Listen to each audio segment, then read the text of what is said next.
Hello guys, welcome to trending insights. സൗന്ദര്യവർദ്ധനവിനായി നടിമാരും നടന്മാരും ചെയ്യുന്ന കോസ്മെറ്റിക് ശസ്ത്രക്രിയകൾ പലപ്പോഴും വളരെയധികം ചർച്ചയാവാറുണ്ട്. ചെറിയ ചെറിയ മാറ്റങ്ങൾ മുഖത്ത് വരുത്തി സൗന്ദര്യം വർദ്ധിപ്പിക്കാനായി ലക്ഷങ്ങളാണ് താരങ്ങൾ ചിലവാക്കുന്നത്. ബോളിവുഡിലോ ഹോളിവുഡിലോ മാത്രമല്ല, ഇങ്ങ് മോളിവുഡിൽ വരെ കോസ്മെറ്റിക് ശസ്ത്രക്രിയ ചെയ്യുന്ന താരങ്ങളുണ്ട്. ചിലർ രഹസ്യമാക്കി വയ്ക്കുമെങ്കിലും ആരാധകരും വിമർശകരും പലപ്പോഴും മാറ്റങ്ങൾ എളുപ്പം കണ്ടുപിടിക്കും. ഈ അടുത്ത കാലത്തായി മലയാളി നടി സംയുക്ത മേനോനും തെന്നിന്ത്യൻ താരസുന്ദരി സമാന്തയും തമ്മിലുള്ള രൂപസാദൃശ്യം എല്ലാവരും ചർച്ച ചെയ്യുന്നുണ്ട്.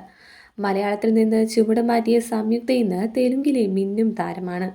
സംയുക്തയെ സാമന്തയെ പോലെയുണ്ടെന്നാണ് തെലുങ്ക് ആരാധകർ പോലും പറയുന്നത്.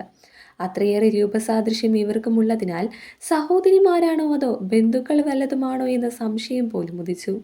ഇതേക്കുറിച്ച് സോഷ്യൽ മീഡിയയിൽ കോസ്മെറ്റോളജിസ്റ്റുകൾ ചില കാര്യങ്ങൾ പറയുന്നുണ്ട്. നടിമാർ തമ്മിൽ രൂപസാദൃശ്യം തോന്നുന്നതിന് വ്യക്തമായ കാരണങ്ങളുണ്ട്. മുഖസൗന്ദര്യത്തിൽ ഗോൾഡൻ റേഷ്യോ എന്നൊരു ഘടകമുണ്ട്. ഈ അനുപാതമുള്ള മുഖങ്ങൾ ഏറ്റവും ആകർഷണമുള്ള മുഖമായി കണക്കാക്കപ്പെടുന്നു. ഇതുപ്രകാരം നെറ്റിത്തടത്തിൽ നിന്നും പുരികം വരെയുള്ള അകലവും പുരികം മുതൽ മൂക്കിന്റെ താഴെ വരെയുള്ള അകലവും മൂക്കിന്റെ താഴ്ഭാഗം മുതൽ താടി വരെയുള്ള അകലവും ഏറെക്കുറെ തുല്യമാകണം. താടിയിൽ വി ഷേപ്പിൽ ആയിരിക്കുകയും ജോ ലൈൻ കൃത്യമായിരിക്കുകയും വേണം. കവിളിലെ മാംസം താഴേക്കധികം തൂങ്ങി നിൽക്കാനും പാടില്ല.